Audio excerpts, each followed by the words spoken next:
Hopefully this jingle bell won't be too obnoxious. I got no comment. So let's go ahead and get the elephant out the room. Yes, it's after Christmas. I just, it's not the fit that I was wearing. I wore black pants and then the red and black ones before, but they can't see the shoes, so yeah. I just figured I'd get away with it. It's like, this is my wearing underwear to a Zoom call moment.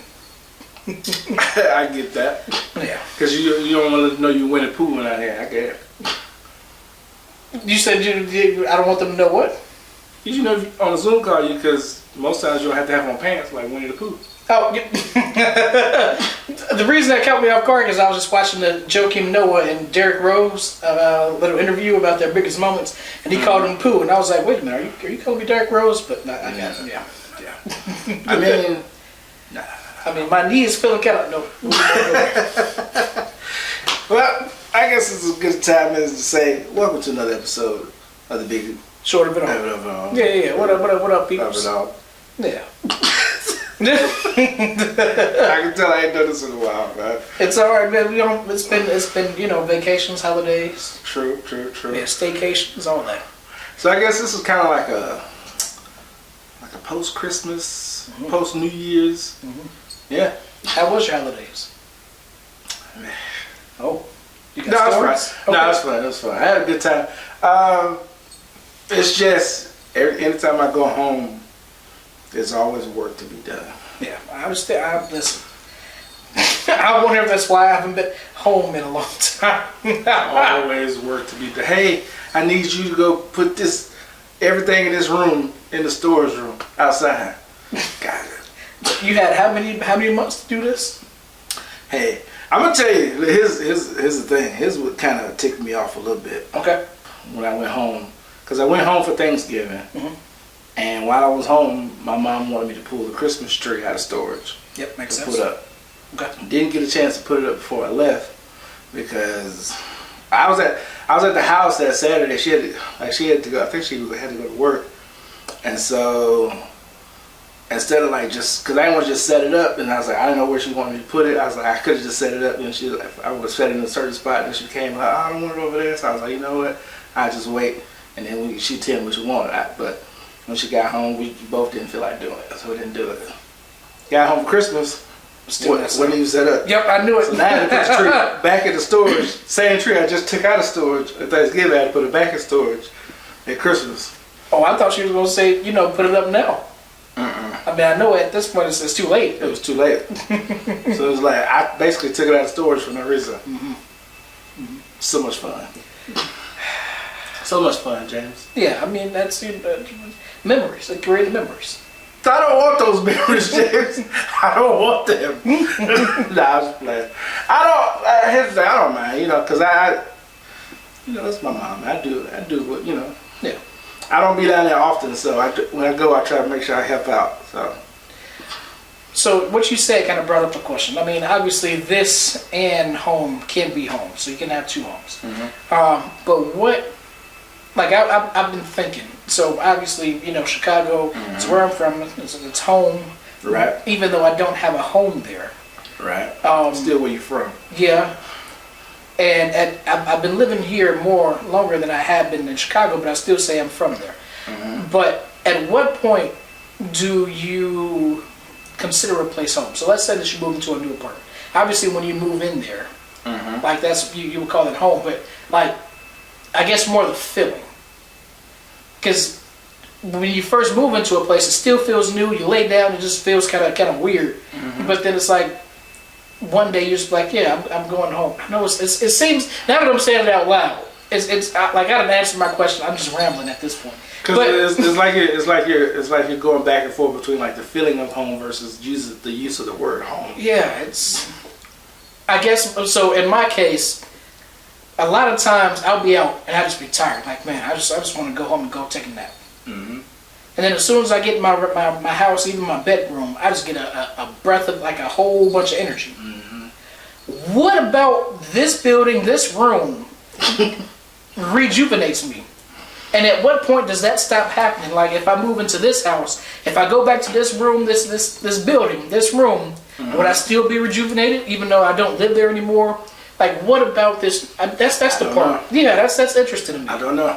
I don't think it ever stops happening because I don't think it's specific to where you are now. I think it's just a thing that happens. Honestly, I think it doesn't have anything to do with your house.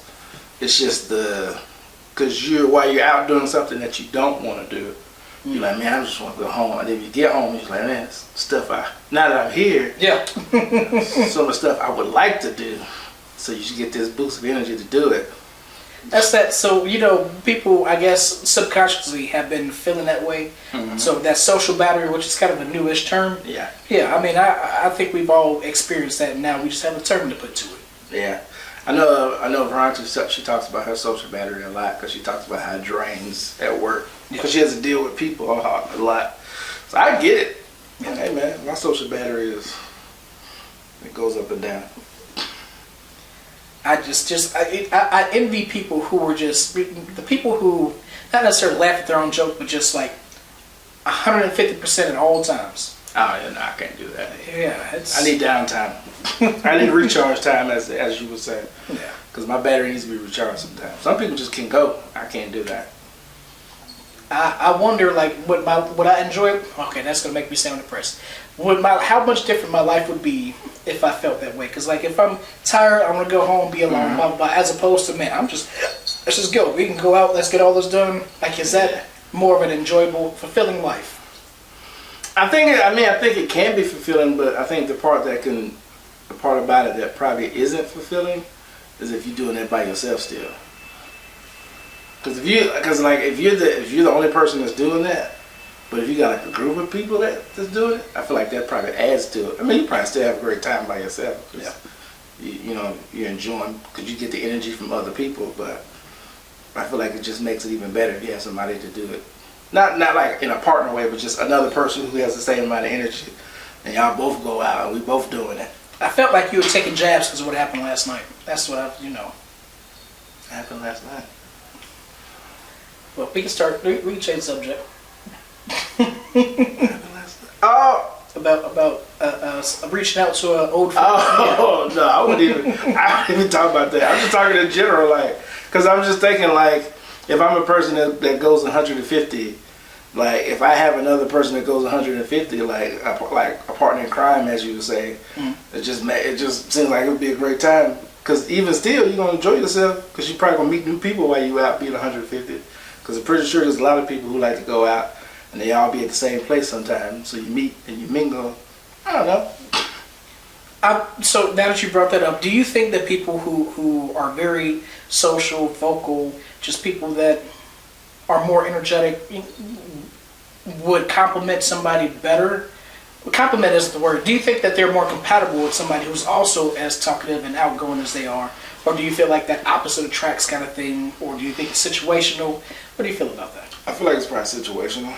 Because I feel like some people could they can kind of get bored out with a person who isn't 150. Mm-hmm. But at the same time, I feel like some people probably need a person like that to not settle them down, but like calm them down.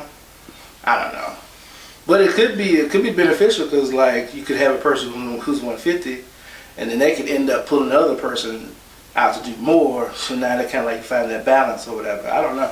When you're young, 150 and 150. When you're older, 150 yeah. When you're young, 2 150s is great. We're going everywhere. We out here. We're gonna hop in the car and drive to Uzbekistan. Listen, I was just thinking yesterday, like, I think about Uzbekistan? Going to get White Castle. I was thinking about going to get White Castle today. It's the same thing. Yeah. Especially with all the White Castles closing in Nashville. Like, that's so sad. Is it all? I thought it was just one. Is it all of them? It seemed like there were at least like 4 or 5, and it sounds like there's like 2 left. So, how many? I didn't know Nashville had that many. I could be wrong. I know I've gone to like 2. So, I mean, I could be wrong. And I know how much you love White Castle. That's still to this day. It amazes me. I would love to bring one here. I don't even like that would be, even if it's like fledgling, if it's not, successful, just give me a place. If I can just have my own personal White Castle. No, I don't need anybody else to come. I mean, I do, but still. So now that makes me think of a question. I feel like you already answered it, but Okay. I'm gonna ask it just in case. Okay. There's something else. If there were a restaurant that you could have and own, White Castle. so that way you can have access to eating it anytime, it would be White Castle. White Castle. Wow. No hesitation. Nope. White Castle. I don't have to think about it. Just like it, and especially since after I left Chicago, like their menu has just like it's grown. They offer so much more. Even breakfast, like it's got some variety. So not even like a Sharks? So Sharks is, I don't want to say inconsistent, but the Sharks that came down here, they didn't offer everything that they did offer in Chicago. Then if you go to Sharks over there, I want to say Atlanta, they do things differently. So it's the lemon pepper is in the powder. It's like a wet sauce, and it's just I mean, so if I was to like open my own, obviously I'd do it my way. But I feel like it's not as, it won't catch on like it did in Chicago. Like Chicago, JJ's Fish, Harris Chicken, Sharks. Like you got people that's a target audience. And I feel like down here maybe there's such different variety and it's too niche for here. So so let me amend the question a little bit. Okay. So in regards to the restaurant that you have and own, it's whatever it is, it's the highest quality, not quality, but the top notch or whatever you think it is. So like if you own a Sharks, it's the best Sharks you've ever been to. Okay. It's at that level. So would you still take White Castle over that? Like the best White Castle versus the best Sharks. I'm still going to take White Castle. So I feel obviously both of them location matters, but I feel like White Castle has such name recognition that I'm not going to say if I put it in a bad location it'll still do better, but I would be a little bit less concerned about location for White Castle or Sharks. If I did have Sharks, I would definitely have to do a lot of research, even if it was like top notch. Now for the record, because I just want to clarify, because I agree with your answers, but for the record, my question I'm asking has nothing to do with selling it to other people. It's just you own this restaurant so you can eat it. Okay. Now, if it makes money, cool. It's just solely you own this restaurant. You have access to all the food that you want from this restaurant. Okay, that does change things. So just thinking about all the things that Sharks offer, chicken, fish. Sometimes they do pizza puffs. Oh my goodness, I love pizza puffs. Oh, this is getting harder and harder. Sounds like you still want White Castle though. Yeah, just because I feel like they offer a lot. They do chicken. They do have They beef. also have breakfast too. Yeah, breakfast, the chicken ring. I mean, but pizza puffs. And I also feel like Sharks isn't. Obviously it's not homemade, but what's the name? White Castle is more fast food than like a franchise. Yeah. I'm still. I'm just because we're talking this out. Sharks has closed the gap a little bit, but I'm still gonna pick White Castle. I feel that. Yeah. If I had to pick one, because I wasn't even thinking while I was asking the question. Go for it.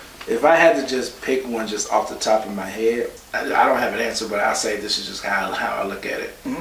The things that would matter to me would be the variety, because if it's just like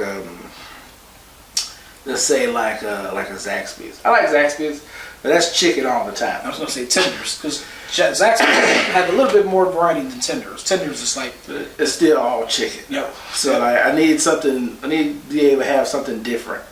I need a breakfast option.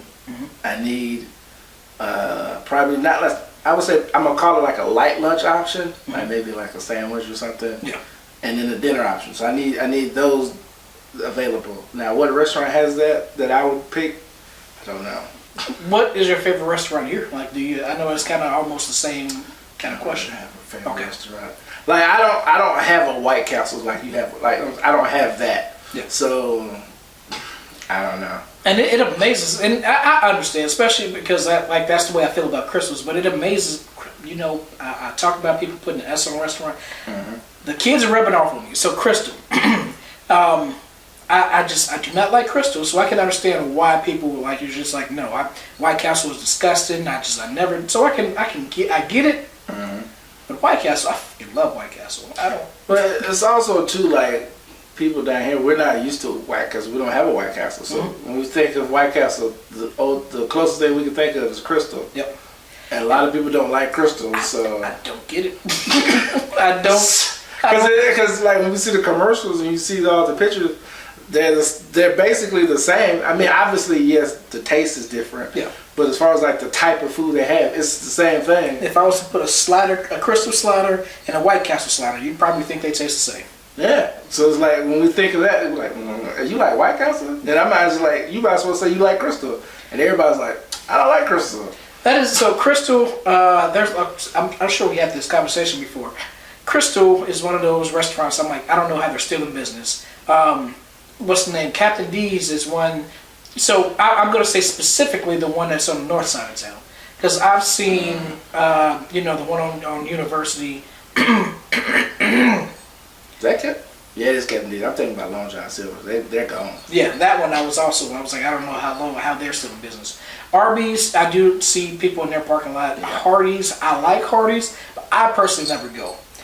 The one on the Parkway, I know they closed down. They closed the one on in Madison too. So looks like their days are numbered. Yeah. So I can't think of any other restaurants that like you're just hanging on by a thread. I still don't see how. I still don't get. Well, this is one that already closed. I still don't understand why they closed the TGI Fridays. Yeah, like it had to have been like not personal, but not what's the word, business related. Maybe the person just didn't want it. Could have passed away, stuff like that. I don't know, cause I feel like every time I went to TGI Fridays, it was packed. Yeah. It just came out with the endless appetizers too. It was booming. And next thing you know, it was like, nah, we cool. We can close it down. So I'm look, this our friend Dexter. He looks amazing. So I am a lot more. I want to do this fitness thing. I don't know why I feel like if I don't do fast food restaurants, they're all going to close down. Like I'm not the center of the universe, so I don't know why I feel that way. I don't know about it. I don't know either. Down with McDonald's, but there are some places that I'm just like, but I don't want to see you close, so I can't give up fast food all the way. But you feel like, yeah. James came today, guys. We can stay open another week. I gotta do my part. they wait Fridays. You see Jason? He came this week yet. Oh, he's got to. If you don't come out tomorrow, what we gonna do?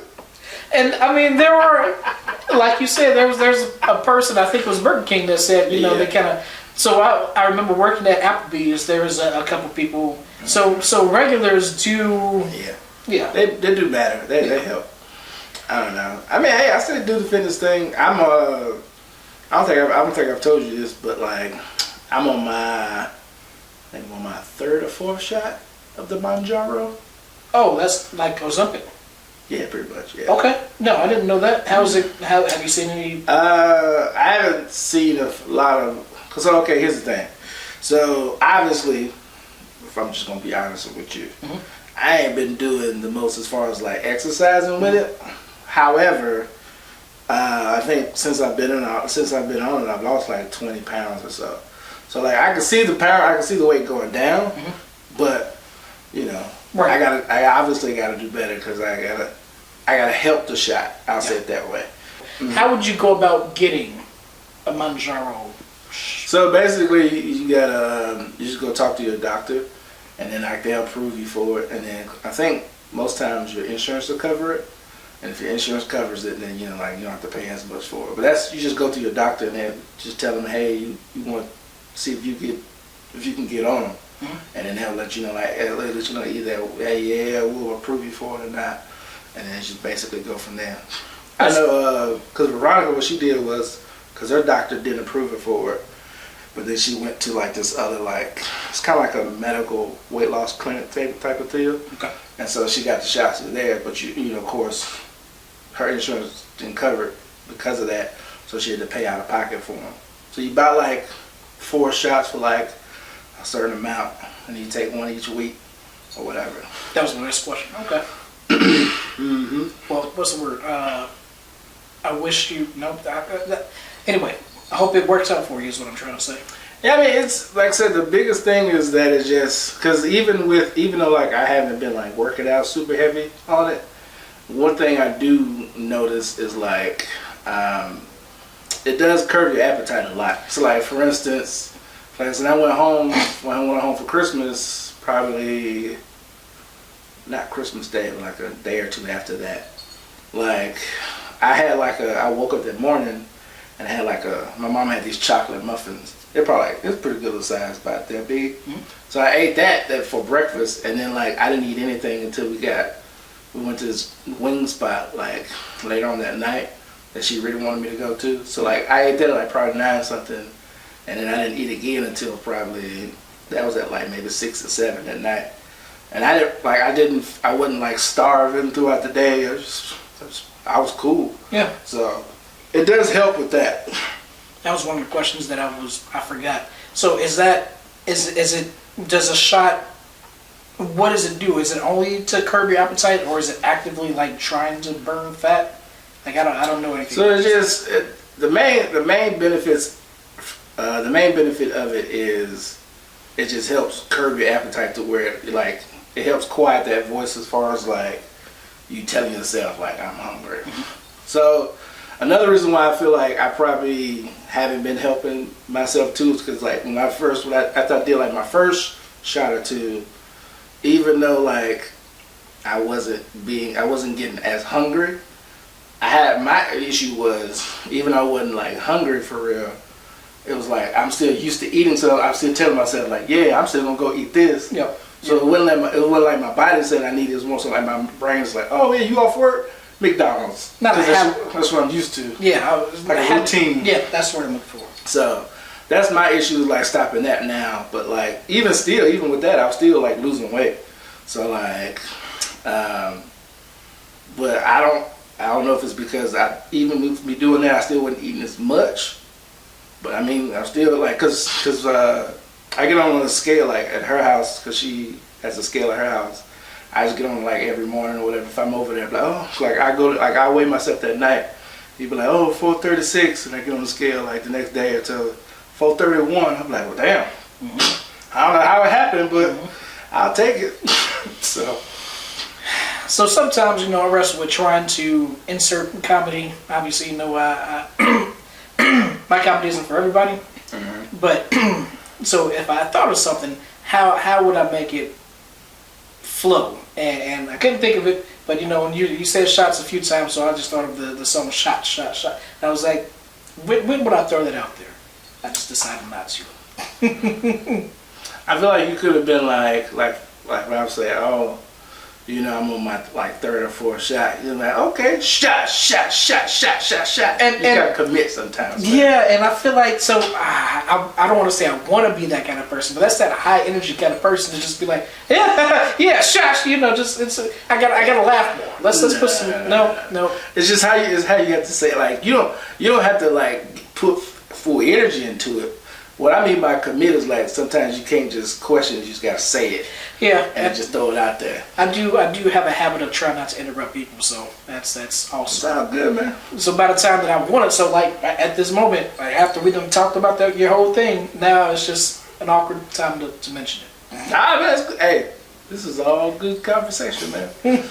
What's the name she said this morning? Because we woke up. We had a conversation last night on the way home about like gaslighting or whatever. What was it? No, we were talking about it on the way to get the wings, and then she said she made a joke about it this morning or whatever, and I was just like, oh no, not gaslighting. I said maybe if anything, I was charcoal burner. And she was just like, you only been up for 10 minutes. Like, what? How did you think of that? Just wake up with a talent, just talent. I don't know. So, I don't know, man. It's like I said, James, you just got to commit, man. Sometimes, because listen, I don't, because here's the thing. I've said this before. Multiple people, including you, have told me the opposite. I don't consider myself to be a hilarious person in general. I have some good stuff here and there, maybe a good joke or two, but like I feel like for the amount of good jokes I have, there's a lot of jokes I throw out that don't land. Okay, so I don't know what your definition of don't land, like if just not getting a laugh, because even if okay, I don't want to say not laugh, but if I get it, if I smile, you know, sometimes like I'll smile, like I would, but like with me, if I you give some kind of response to it. It may not be a laugh, but there's some kind of response when you hear it. I guess I was going to give you the opposite end of what of your situation. So my situation, if I throw a joke and people, it just get quiet, and then you know maybe some every now, you know, I don't know. Has anybody called you weird? Yes. How often? Not often, right? And probably not recently. Well, I guess nobody's called me weird recently. I say I don't get called it a lot, but then again, usually the people that I'm around are people that I've already known for a long time. So, yeah. But I've been called it from people who I don't know that often. So, or not that often, but that well. That's what I meant. I can't think of anything you said or done. I mean, obviously, I don't know. But you've also known me for. Yeah, that's why I kind of stopped.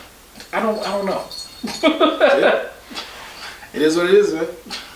I can't think of a time that a joke of yours haven't landed. Well, there's been quite a few jokes. That's what I'm trying to like for you. I guess our criteria is probably different. I get what you're saying. Yeah. I mean, and for the record, I'm not saying every joke I say has to cause like just, you know, like a ruckus, or like a maggot or whatever, a lot of laughter. But yeah. I'm just saying like there's some I've thrown out. Like I mean, it may not be quiet, but there's also like, I got you. Or like I got you.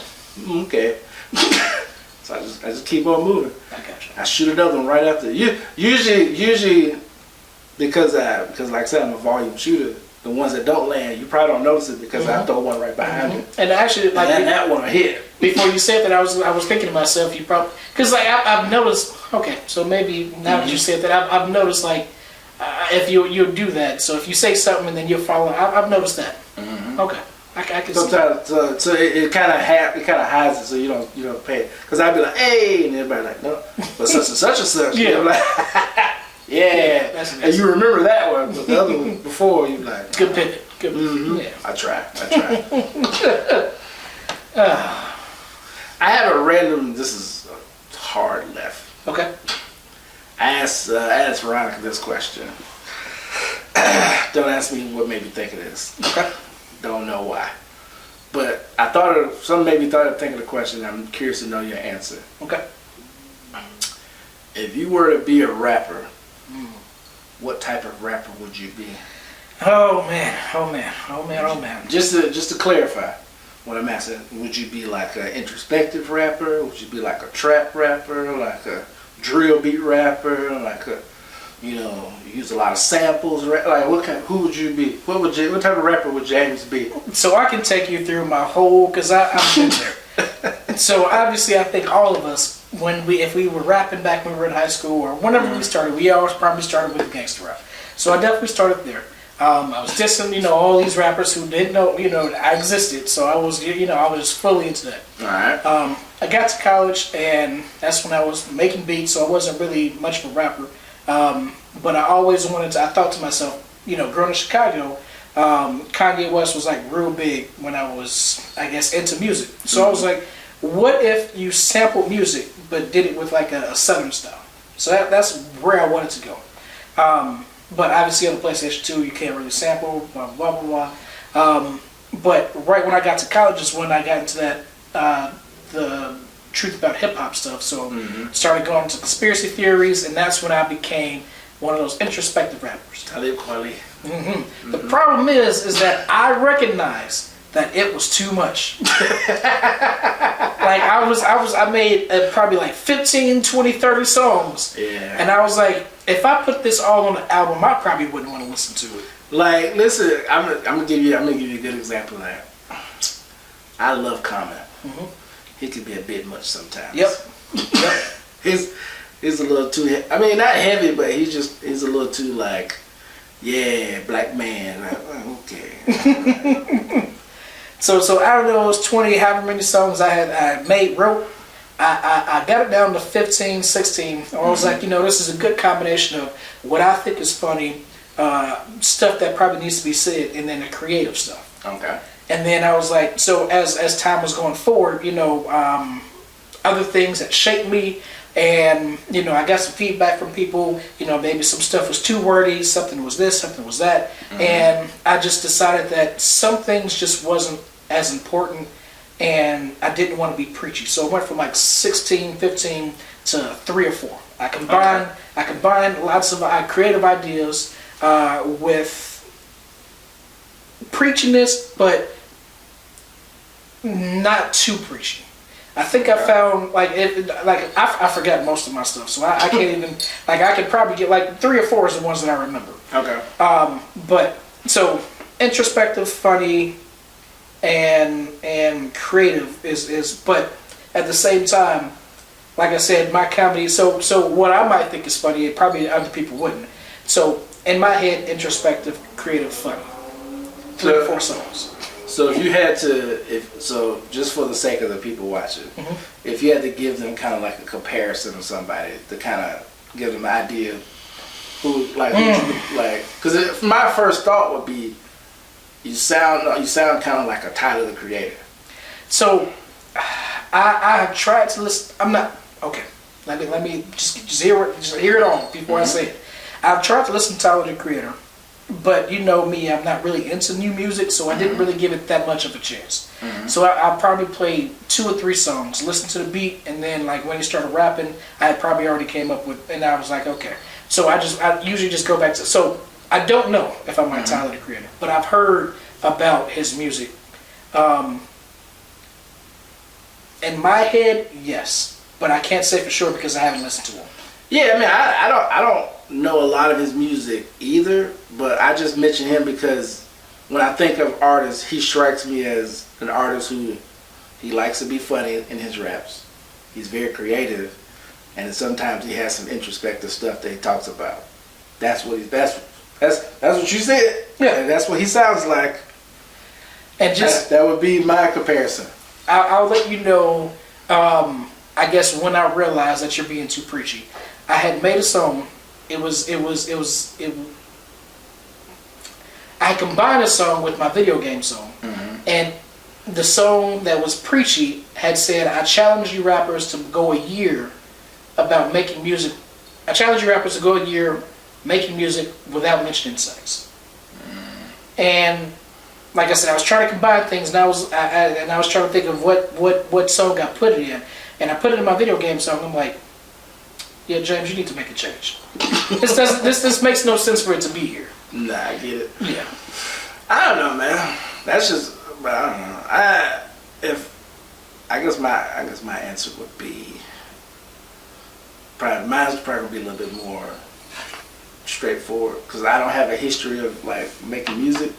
But if I had to just pick somebody to be, or like the type of rapper, I feel like it would probably be like a Killer Mike.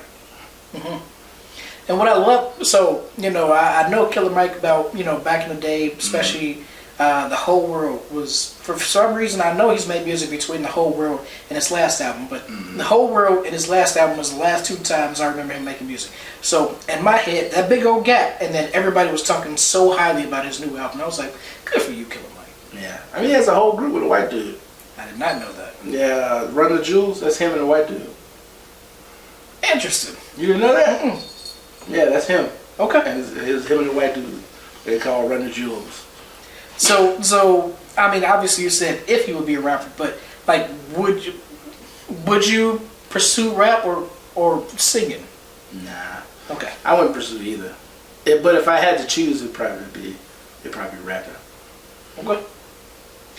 All right, I'm gonna let you into. You can understand why I have never mentioned this to you. So back in the day, back during my music creative, I was thinking about producing a whole album for you. And I can't remember what the name of the song was going to be. Just don't hit me for what I'm about to say, but it crossed my mind. I didn't say it, man. I care. Throw it out there, James. Yeah, say it. Good. It was just gonna. Say it, man. It's on the tip of your tongue. I won't say. I just tell you the people that I was going. So I want to know. You gotta say. Just say it. You'll get it. So okay. You'll be singing. It'll be a R&B album, but then we have features. Like you'll have one song with. Just say it, James. I want to know, man. You building it up. I got it all now. I really can't say. There's no good way to put it. But anyway, so it was. Yeah, all I the don't features, care, man. It ain't gonna hurt my heart. All the features are gonna be Ruben Studdard. Big guys. Yeah. Hey, man. Oh, it was like, and it's not like it was. What's the word? It's not like it was just some gimmick, because like some of them, like Notorious B.I.G., Big Pun, these are like some serious, like, big names. Well, then too, like, I mean, it's probably not so much now because as I've gotten older, but I can understand it, because back then being a big dude was like a big part of my persona. Mm-hmm. Now it's just kind of like I am a big guy, but I mean I do make a lot of big people jokes, but back then it was like I was making a lot. It was a big thing, so I get it. I'm not wrong, but hey man, I don't care, James. Hey, I didn't know that. Listen. Just the fact that you had enough faith to want to produce, hey, I take it. Okay. Because I didn't listen. If I had to pick some, I would say you should use that energy for Dexter. That's the singer. I'm not a singer. Dexter got the voice. I take a note and I hold it for a second, and then I let somebody else come and get it. I don't know, because I mean, just based on the conversations we had, it sounds like he. I don't know how serious he is about music. Like, if I was to say, "Hey, Dexter, let's collaborate, let's do something," like, would he say yes, or would he be like, "No, I don't want to. That's not me. I no longer am interested." Because I mean, like, he's made music. Mm-hmm. So in my head, like, am I confusing him with you? Because I know you said that you wouldn't really be. I don't know. No, I mean, not to, because obviously I can't speak for Dexter, mm-hmm. because I don't want to. I just say, just based on conversations we've had, I think with all of us together, or just me and him, I think he's kind of at a place now where I don't think he's done with music. It's just because the two songs or the music he was making was more so like on the religious side, and then he's living his life and journey doing his thing. So I don't think it's done with music in general. It's just trying to figure out like what type of music he wants to do. Okay. So. Okay. So, I mean, I would say, push come to shove, if y'all were to collaborate, I would say probably start with just doing like maybe a song together, and then just kind of go from there. On the way over here, I was thinking about, because I had bought a real cheap MPC to make beats on, and I was like, you know what? Supposedly I was supposed to make a beat for the intro theme song. Mm-hmm. Let's go ahead and just get started. Like, you can say you're gonna do it all day, but until you actually get started, nothing's gonna happen. Yeah. So I need to go ahead, go through the software, connect it to FL Studio, and just get to like It's like I still don't know as much about FL Studio as I did with mm-hmm. The PlayStation 2, and it's just. I'm holding back because I guess it's just a task that, and I mean, who knows? Like, people, when you first start with something like you, mm-hmm. I'm sure you've heard people back in the day, like Fruity Loops, like you can tell the Fruity Loops beat, and I want to be past that. I don't want to like start on Fruity Loops, make them horrible beats, and then take like years to become better at it. I just want to be better at it now. You gotta put the time in, man. Yeah. I mean. Well, maybe not put the time in, but you just got to play around with it and see what you get. Yeah.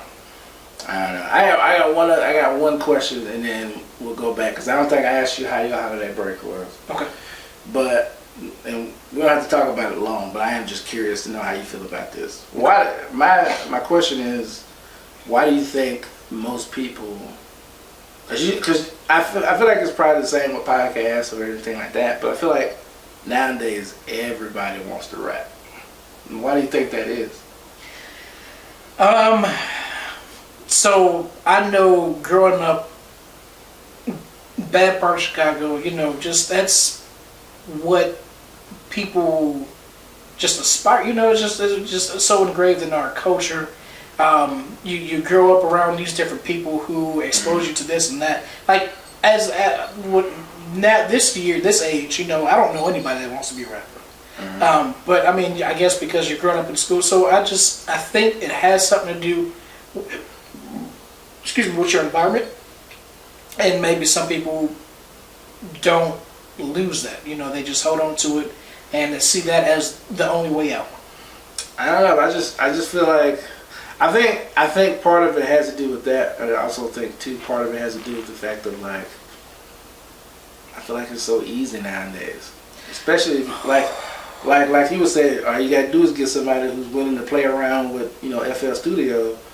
Hey, I know my homeboy can put some words together. We're gonna create a song. Boom. That was a lot of. I was really grappling with that. Like I had one foot in.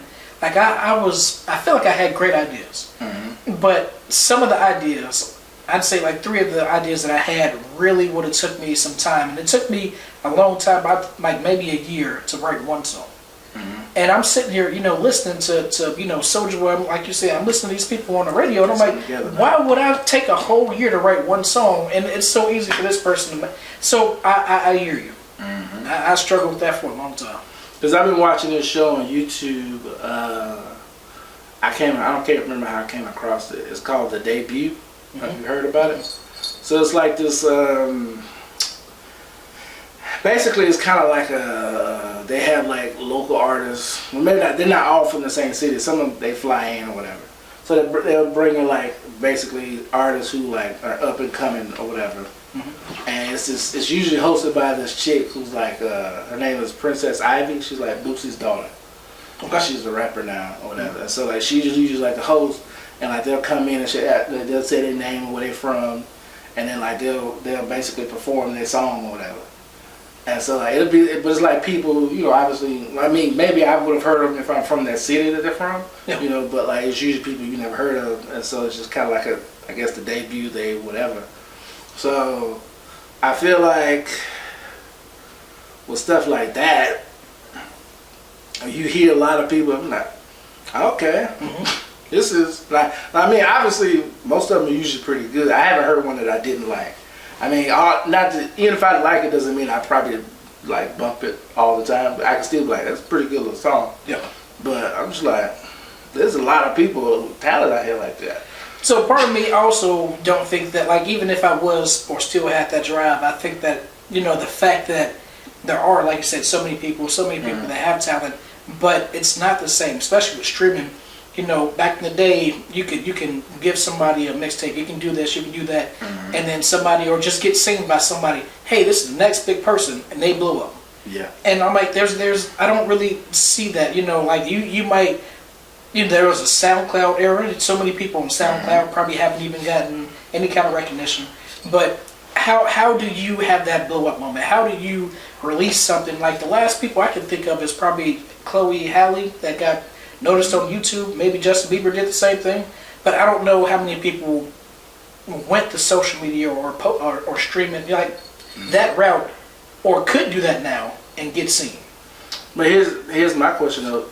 My thing is, why do you want to be seen? Me personally, I don't. But no, I'm talking about just in general, because like I feel like nowadays, like if I'm an artist, if I like with like TikTok, if I put my art out there, like if I do a song, upload the song, people like it, I get like millions of views. I could make money just off of that. That's very true. So like then at that point, because you know how easy it is just to put something on like Apple or whatever, or maybe not Apple, but like on a streaming site, I can easily just upload it on like Spotify or whatever. And then just if I tell people to go listen to it, get streams, now I'm making money from that. But it's not like you have to go the route of like I got noticed by this exec and then they put me on the label. You could easily just get the views rolling, people noticing you, and now you got money coming in.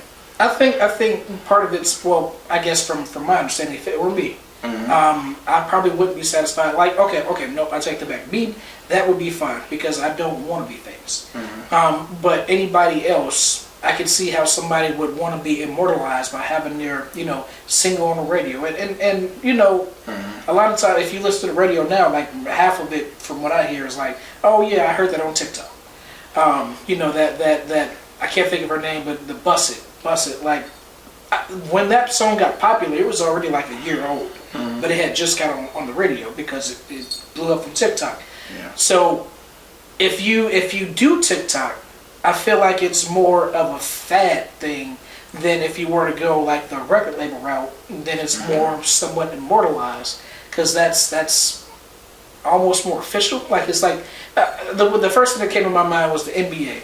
So you can go to the NBA and you can suck, you can be bad, but if you win a championship, I mean, that's like you kind of immortalized. Your name is on the roster, as opposed to going overseas. And sure, you may make a name for yourself over there, but and I'm not saying America's like the only place that matters, but over here we don't really hear too much about like every now. So Stephon Marbury, he did his thing, but it's very few and far between. There's so many people that went over there, and they made their money when they couldn't make their money here.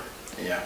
That's the way I see it. Yeah, that's the way I see it. Like, I get that. I guess my thing too is just like, I mean, I'm not saying you don't want the record label thing, but I feel like most people, I feel like most people don't feel like they have to get the record label. Yeah. Because obviously, if you get the fans from the social media, you can always kind of pivot that to a level and say, hey, I got the people. I got the, people are checking for me. But then also you got to look at the other side of like, nowadays people are more aware of like how record labels be screwing people over. So it's kind of like, it's probably better off to just be independent, do your own thing, and just build your following by yourself, and then just put your music out there, and just people just pay for it that way. I will say, all my ideas. When I was thinking, I don't know if I've told you this, but doing like maybe a 6-episode kind of thing. So have it where each episode is a combination of things that happened in my life. So that one, I'll just give you an example. So one episode would be about this one song idea I have, and so I'm just working this 9-to-5 job where I'm making minimum wage. I'm working at a supermarket. Does any of this sound familiar? Okay. And then while I'm at the supermarket, I hear a song. The Beatles, blah, blah, blah, blah, blah. Like, oh, these words. And then that connects to, I go home and I get my daughter, we're watching this movie. And then, oh, these words, these go together. This makes me think of a song. And then just like having an episode on Instagram or some YouTube and just showing how this song came to be. And then at the end of the episode, you see yourself in the studio where it's like a hustle and flow kind of thing, and all of it gets put together, and then you just release a song on streaming. I feel like that would be dope. My only issue with that would be, and it's not an issue with the idea. It's more so just like and maybe I can't picture it and you can, but I'm just trying to figure out like how you would shoot that without having like the resources to put behind. You know what I'm saying? Like. That's I feel like it's a great idea. I'm just trying to figure out like how would you do it without having, which I feel like you probably could figure out ways to do it if you really put your mind, like, cause especially with phones and whatever. But I feel like it's also can be a grand thing as well. Like if you had like somebody said, hey, here's $2,000 to make it. I feel like it could be a real big deal. Because obviously, I mean, I'm not going to do it at 30, my age, so I have to get somebody who's younger. I have to get somebody to play a baby mama and a younger girl, child. Then I have to get this person to go into a supermarket and have them skate and stuff, or go into the break. Yeah, like I've definitely thought about these things, and that's probably why I haven't done it. I will tell you this though, like, we haven't done much, but like with me and Veronica or whatever, like, cause because we do have our podcast, so sometimes when we go our places, we do like film stuff for content. So like just and when I say some, it's like very, very small amount. Not like, oh, let's set the phone up and then we're gonna walk it to. Like it's not that. But just doing the small stuff like, oh, we walk to the restaurant, I'm gonna film us walking in, or we're gonna take a picture, or take a picture of the plate, stuff like that, because we already out. But just doing that amount, I can only imagine how, like, when I go and watch like skits and stuff on whatever, like the amount of work that they probably put in behind the scenes just to set it up to do it. And it's like, I don't know, man. I mean, like, if I was to do, movie, not rating, what's the word? Review? Yeah, thank you. And then, I get successful with that, then, yeah, ultimately I would want to, make it'd be great if I could make a AAA, a movie that would be in movie theaters, but maybe short stories, put them on YouTube or something, and then make my way up. If you had to pick between, like, making a movie or making a complete album, which would you pick? So, like a legit 10, 12 track album, not like an EP or nothing like that. I feel like, so just, being that I have tried to, I think that would be more stressful, more work to make an album. Making a movie, I feel like would be fun. I just feel like a movie would be a lot more fun. The question is, what level of movie would it be? Would it be like independent, 500,000 budget? No limit. No limit on either. So you got the resources to do either one. Just purely, which one would you pick? A movie, definitely. I think I would probably do an album. So the album would definitely be more personal. It'd be like more like you. Movie is like you got actors, you got these other people, but I don't want to deal with all that. Yeah, I don't blame you. I'd rather deal with myself and try to figure out what words I'm gonna say over this track. And now that I think about it, I'm thinking about how difficult you got to do with writing and being catchy and all this other stuff. But you don't necessarily, like, if you pick somebody, they could be a horrible actor. And then it probably would be harder than I thought. It does seem more fun though. Yeah, that's what I'm saying. Like, that's what I'm asking. I guess that's the reason why I'm asking the question, because I know ultimately you would want to do both. But like, which one would you lean to more? Which is one? I guess is more your passion that you have for whatever. Because I mean, even with a movie, like, there's a lot of moving parts. You got a script, and then you start filming. Sometimes the script, like, how you got to do adjustments, and like, I don't really like that line of dialogue. Let's change that. That does happen. Okay. Yeah. Then not to mention if it's like a comedy, so then you have jokes that you've written down, and you hear the joke, and like, that joke didn't hit. I need another joke. So it's a punch ups. And then that could snowball. So if that doesn't work, then it's like, well, that changes the other parts of the scene. Does that scene, like, if I change the scene, does that fit with the rest of the movie?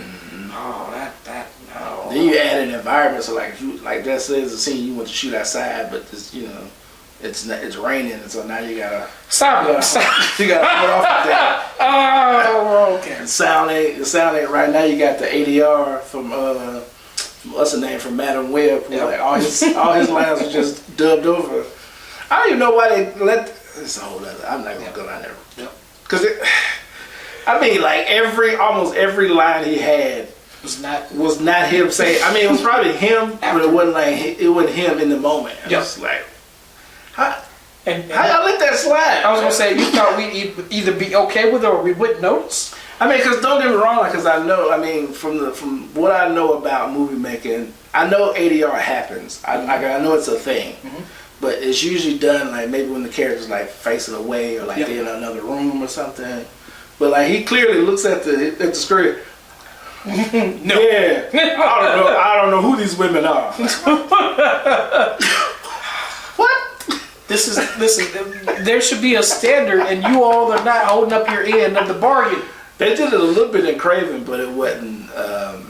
I definitely noticed. It wasn't as noticeable as Madam Web. And that was part of the reason, because like Ariana DeBose, she's a great actress, and like when she was on the park bench and they were just sitting there, that's when I was like, I know she's better than this, and I couldn't take it anymore.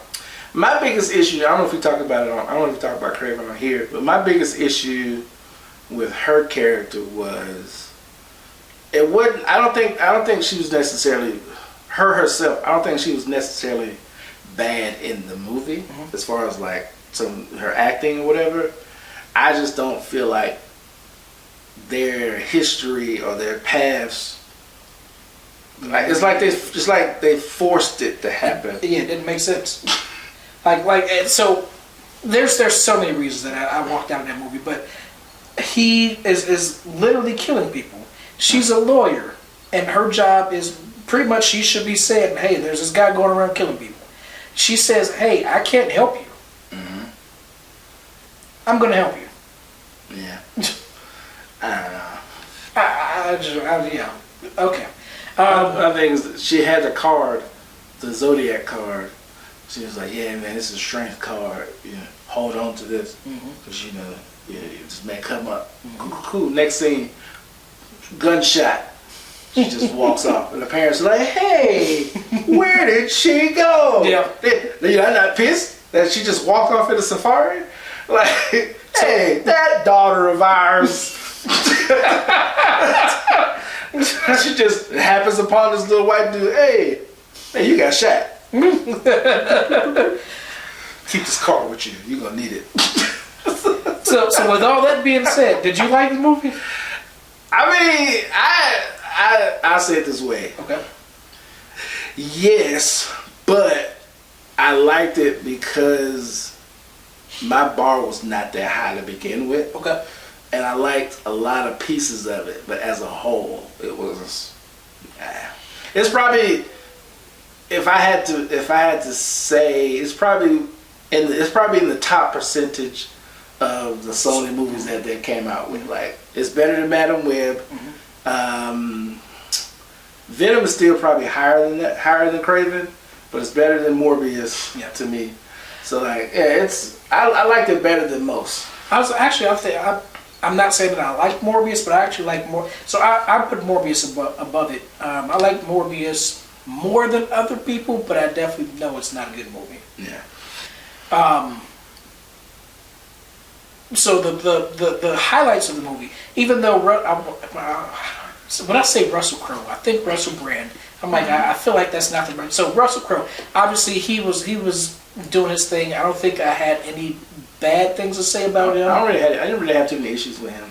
He wasn't really in it a lot. Yeah. So I was okay mostly with Aaron Taylor Johnson. The CGI on him was it's a superhero movie, so I need to the suspension of disbelief in its powers. But I think hold on, I gotta stop you there. Okay. Yes, CGI in a superhero movie, yes, you give it some grace. But when you mention his powers, that's where I kind of was like, okay, he is just indestructible. What are his? He just can fall from the sky. Yes. And just like what? That's why suspension of disbelief. Because he took a little juice, and now he had a random black person whispering to him, and now he could just fall to the ground and not get hurt. Larry, I just want to say, I stayed in that movie that long, mostly for you. Because I knew that you were going to say you need to give it. You should have given it more of a chance. So I gave you like 3 or 4 chances. I'm just trying, man. The part that the movie, like, it started in jail and it wasn't exactly perfect, but the part where I was like, yeah, I know I'm not going to like this movie was when he fell. Like that, it's a movie trope where people shoot at somebody, and all the bullets miss when that person should be hit at least once or twice. So you talking about when he was escaping the prison? Yeah. Okay. I'm trying to visualize as you. I tend to start something and go off, but yeah. So that it's some things we need to move away from. Some movie tropes we need to move away from. I'm gonna tell you. Because I lasted a lot longer than you, but I'm gonna tell you the part that the final. Because I had issues with a lot of stuff. But I was still like, I'm enjoying the ride, some good action, it's decent story so far, whatever.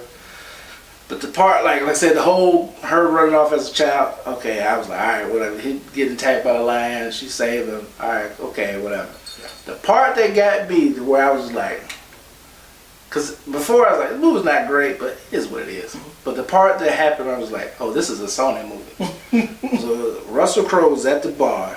He was talking to one of the guys before they tried to assassinated him. Mm-hmm. And his son was playing on the piano, and he was like, "Oh man, he sounds just like a. It's almost like he's a chameleon." Yep. I Yep. said, okay. What else did we see? And that's probably what I'm thinking of. But I'm trying to think. I was like, "Come on, man!"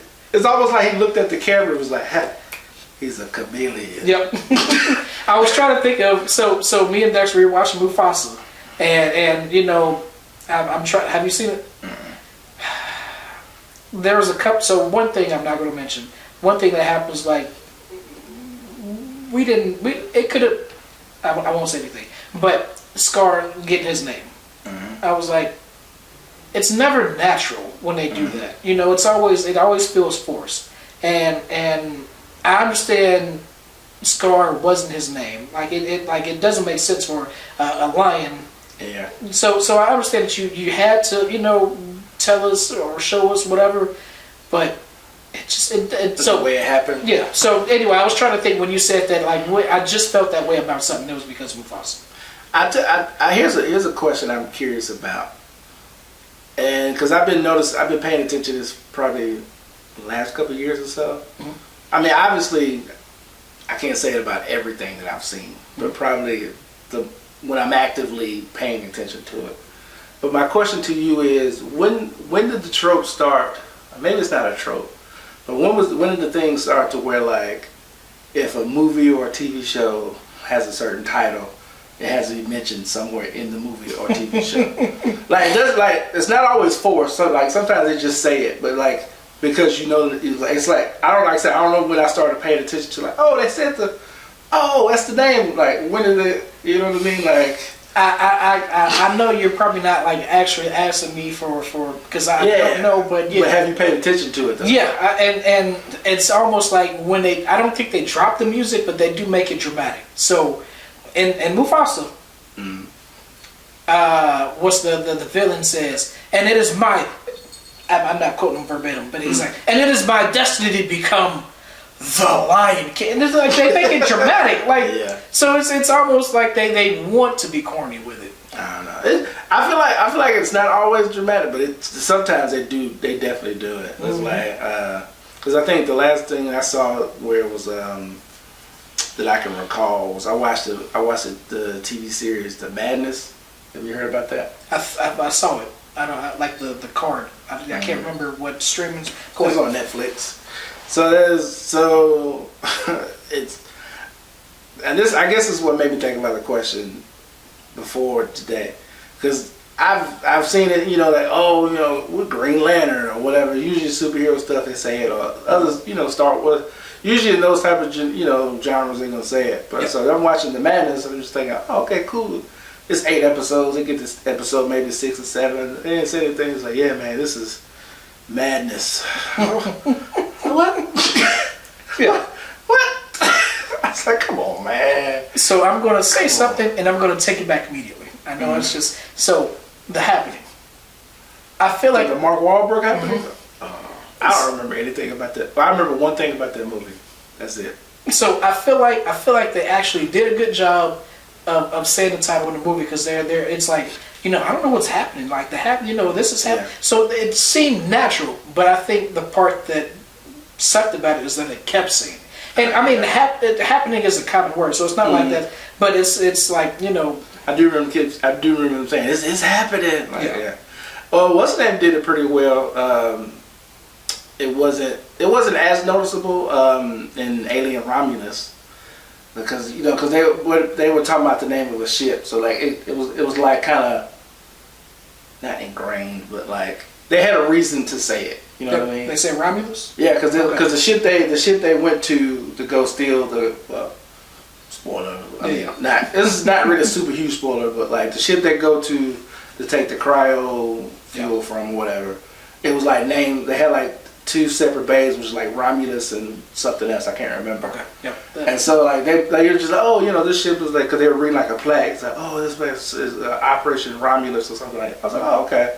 So like it's even though like it was still noticeable, because obviously you know the name was Romulus, but it wasn't like you said, like they dropped the music. It was like, man, it's like this ship is named Romulus. I just know with all these reshoots, Captain America better not be like, you know what? This feels like a brave new world. No, please don't. Let's not do that.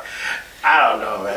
It's just something I thought about. I was like, I wonder, because I can't remember the earliest time that I remember recognizing that happening. Because I put it in the trope category because it's one of those tropes where like I feel like they got to say it just like it's a trope. But there's always a trope like you don't see the body, they're not dead, all those types of things. Yep. So I don't know. I do have so there is something like every now and then I feel like there's something that I'm not necessarily passionate about, but if I had a movie moment where I felt like if I put all my eggs in one basket, high risk, high reward. So. Not too long ago, Brittany Griner had said she could beat DeMarcus Cousins playing basketball. Post ACL tear, DeMarcus Cousins? I want to say it was before. Okay. And then, recently, Jeff Teague, I want to say it was his podcast. It could have been Gilbert Arenas. But they were saying that, Asia Wilson probably couldn't. Obviously, they said she couldn't beat anybody in the NBA. But somebody went as far as to say she wouldn't beat anybody in college. I don't think they said high school. But what I was thinking was, I think people would love to watch. I think it would make a lot of money. Maybe not DeMarcus Cousins now, but if we were to put Brittany Griner against somebody or Asia Wilson, if she is interested, and I feel like it could work because WNBA players obviously are not satisfied with the money they get. The issue is, how do I get enough money to satisfy both parties? Obviously, I would probably start with an ex-NBA player who's probably not making as much money as he used to be, but somebody who feel like they can still prove that they still got it and I can beat this woman. I remember there was a talk show host who said that let's get the WNBA All-Stars. They can pick whatever college team they want to. And he said that he would still, he would give them $1 million if they can beat that college team. So what I'm saying is that if I had the means, if I can go out there and get $1 million loan and say, hey, Asia Wilson, Brittany Griner, whoever, and let's just throw in DeMarcus Cousins. I'm not saying him, but just some ex-NBA player. If you all play on TV and if one of you win, I will give you $1 million. I feel like that I can make money off of that. The problem is that one, like I said, got to get the loan. Two, got to get a venue, and you got to pay for the venue. So it's more than just paying the players. There's so much that goes into this. So I would need a little bit more. So then, you would probably treat it like it's a boxing match. So you probably leave them two to be the main event, have the smaller people, but then it's who are the smaller people, and then I'm sure I would love to have a team against a team. So maybe a college, it's just becoming so much more. But you sound like me, Jerry. And what I mean by that is because I had this conversation with what's her name, and I told her, I was telling her, I was like, I think my biggest issue is I think of a lot of stuff from a macro level. So for instance, when me and you first started doing the podcast, when I had the idea to do the podcast, and I came to you. After probably 3-4 episodes, my mind was already arenas, shows, merchandise. Hadn't even done a few episodes yet. So it's I feel like we both just always go to the top instead of let's work this way, and then it's no, I need $2 million to do this, and I'm gonna do it. I get that. It kind of reminds me of there's a video series on YouTube. I think it's called 20 versus 1. I think I just saw something. Yes. Because I saw an episode of that where they had Brandon Jennings on there, and he came on it. Basically, it's just to refresh your memory just in case they don't know. It's like one dude versus 20 people. It's like one at a time, and then there's 3 rounds or whatever. And so it kind of sounds like what you're talking about. But maybe minus the 20, just a one-on-one though. Yeah, and actually, I saw the first video today, and it was LeBron James playing against 20 LeBron James haters, and I was like, okay, this sounds like it'd be cool. So, one person sits down, is anybody going to beat LeBron James' record? It's like, okay, Oh, you talking? I think we're talking about two different things. possibly. Yeah, you talking about the where they have it's like a circle and then like one person, like they come and they have they debate. Yeah, but I know there's another there's like people can hold up something to get one person off. It's not that one. Yeah, Jubilee, no. I think that's called. Yeah, no. What I'm talking about is 20 versus 1, where it's like, okay, so you have one guy who's like a basketball player, and so like one person who comes, they'll bring another person, and like he has to get a bucket on him, and if he gets a bucket, he goes on to the first round. I mean, to the next round. Okay, but, no. But if he doesn't, like, okay, so let's say the YouTube basketball player starts out on defense against the 20 people. So they all have one chance to get a bucket. If they get a bucket, they go to the second round. Second, let's say they make a bucket in the first round. So the second round, now they have to stop him from making a bucket. And so if they stop him, then they go to the third round. If they make it to the third round, then it's like first to three. So they play the first to three wins. Okay. So that's what I was talking about, which sounds like what you were talking about. But it's not 20 versus 1. It's just 1-on-1. Yeah. I know if you played like NBA 2K, like the story mode, there was a practice where you have three teams, and then obviously there's two teams playing. If one person scores a bucket, then that team comes off, and So I hate that drill. Well, I only hate it when we don't score. Yep. Then I just gotta sit there and wait. And more than likely, if you're doing a drill, it's because you're low on stats, and you're probably not going to make the bucket. And if you pass it, they're probably not going to make a bucket either. Yeah. Like once I get to a certain level of 2K, I don't go to practice. I just play the game. Exactly. I just don't practice. Why? It's not gonna boost me that much. I'm already dropping 50 a game. Why do I need to keep going to practice for? So I will, like, if I do my career, I will spend $20, and that would get me. I put most of it in speed with ball. Because I mean, obviously, you're not going to do anything unless you can get down the court. Yeah. So like once I do that, then I get to the point where I can enjoy the game and I can just grind the rest of all the points I have. Yeah. I don't see how you do it though, because you play what's the quarterly? Definitely 12 minutes, because I'm trying to get 100 points. Just give me 5 minute quarters, man. That's all I need. Which, and you scored 50 in 5 minute quarters. Holy crap. Okay. Yeah, I guess that's somewhat, because if half 12 minutes, I mean, the 5 isn't half. It's a lot of threes too. Yeah. And foul, like free throw shots involved. But go ahead. I was gonna say, because I'm doing 12-minute quarters, I can, like, after I play one season, I'm done. I can't. I'm 2-3 seasons in, man. Yeah. I just started a new player, which I'm pissed off because I was on 2K on 23. My rookie season, I got drafted to the Knicks. Rookie season, worked my way up to be a starter, right?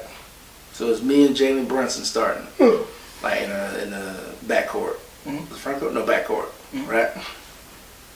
Win the champion, NBA champs, Finals MVP, contract time. So I'm like, yeah, I want more money. All right. No, we're gonna get rid of you. So Really? Now I play with the Suns. And I come off the bench. Probably, and it's only probably because your overall is probably not as high as Bradley Beal, but who else? Devin Booker. Well, no. So when I signed, okay. So let me clarify. So with the Knicks, they said, hey, we'll give you this much. I said, no, I want this. They said no. I said, okay. They gave me another offer. I said, no, I want this. It's like, you know what? We don't think you're gonna be. Basically, in so many words, it's like, we're not on the same page. Yep. We don't think you're gonna be shit. That's it, because that's essentially what they said. It was like something along the lines of like, we don't think you're gonna be an all-star or something like that. So it's like pretty much, in so many words, it's like, we don't think you're gonna be shit anyway. So just go. We're gonna get rid of you. So I tried to go to another couple of the teams. They gave me an offer. I said, no, I want this. It's like, I'm come like. Just won the championship, Finals MVP, 50 a game. Rookie of the Year. Yep. I'm dropping 40, 50 a game. Number one in field goal percentage in the league. Number one in three-point percentage in the league. Give me more money. Yeah, I agree. Like, in real life, that makes sense. Yeah. But obviously, I don't know how much you offer, but they're paying you in VC. Yeah. And obviously the game don't want to give you too much, or else you're not going to pay any money for it. Yeah. So Real life, yes, you were worth it. But what I was getting around to was like, so the reason why I come off the bench with the Phoenix, because like I said, I tried a couple other teams that basically denied my counter offer. So then when I talked to the Phoenix, the only option they had was to be like a bench player or like a 6-man or whatever. So like that's my role, is like I come off the bench. Like it's not even like, oh well, we just give you some minutes and you work it. No, you're signing as like a bench player. And not only that, like I guess there's going to be a point where if you keep getting denied, like you don't have a place in the league, and like does the game just say, all right, game over? They force you to retire at that point. Because I don't think there's a G League on 2K in my career. Not that you can play. I'm talking about like, do they put like? It's not like they're gonna drop me out of G League. No, I don't know if there's one. Speaking of which, one mode I do kind of miss with 2K. I can't remember which one it was on. I think it was like 2K19, maybe, or 2K20. There was a mode where like you get drafted to your team in the NBA draft, and you have to play like the summer league. And then, of course, depending on how you play, you get signed. They took that out. I like the summer league. I had fun time playing in the summer league. I mean, it was like an extra 3 or 4 games. It wasn't like it was a whole lot, but nominate, yeah. So did you? I know I'm about to just talk about video games. Did you enjoy? How did Veronica feel about Jackbox at Night, whatever it was called? Like, did she enjoy it? Oh yeah, she enjoyed all the games. Okay. Because I asked her which one she enjoyed the most. She said she enjoyed all of them, but the one she enjoyed the most was a werewolf game. And I was like, because it sounded like, I guess it was toward when she was ready to go, but I couldn't read. I didn't know if she was enjoying that as much as we were. Yeah, no, she said she had a great time with it. She's like, her only things was like, she felt like she didn't do as well because she's not a good liar or whatever. And then too, she was like, she would like to play with a lot of people too, because she said as much fun as she had, she sees how it could be fun with a lot of people as well. Yeah, and my ex, I don't, Tia, that's one thing that she kind of struggled with. She was like, I'm not good at this. It's not necessarily about being good at a game. It's just having fun. Like if you had fun, that's better than winning sometimes. I told her my strategy was, because I kind of mentioned it because I knew since you had played before, you trying to kind of like to lead the investigation. Mm-hmm. I told her because I couldn't really come up with lines like that. I just kept pushing your questions back to you. She said, "Yeah, because the robber can swap the cards." Oh, so he can swap the cards? But what if the robber don't want to swap the cards? Do we have to swap the cards? I just kept bouncing it back because I didn't have anything to say. So I was just like, "Yeah, just right every time." Yeah, man. Hey, that's all I was doing. Yep, werewolves right there.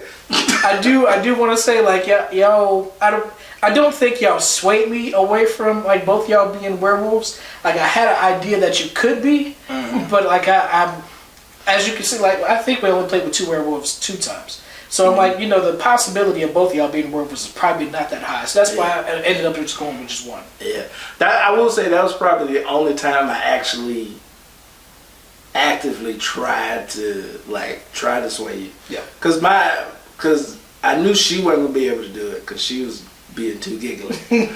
So that's why my first thought was like, I'm gonna throw her under the bus.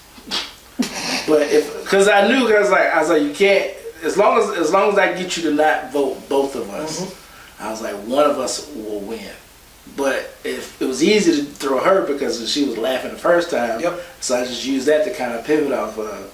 And I was like, yeah. So I threw her under the bus, but then I also tried to take her out from under the bus as well. I just try to mix it up enough to where you just like, nah, I'm not, it ain't both of y'all. That's all I wanted. I just wanted you to say it wasn't both of us. So yeah, that's all I need. That was good. I'm trying to think, so if obviously Brittany, but who else could we get to have more people? I don't know. That's I don't know. Yeah, well. You got anything else on your mind? Nah, I think I'm all talked out. I gotta use the bathroom. Episode wise? Yeah. Okay. Huh? Does that, you probably got other stuff to we nah, I just talking junk. I just talking junk. This bottle. Thank y'all for listening.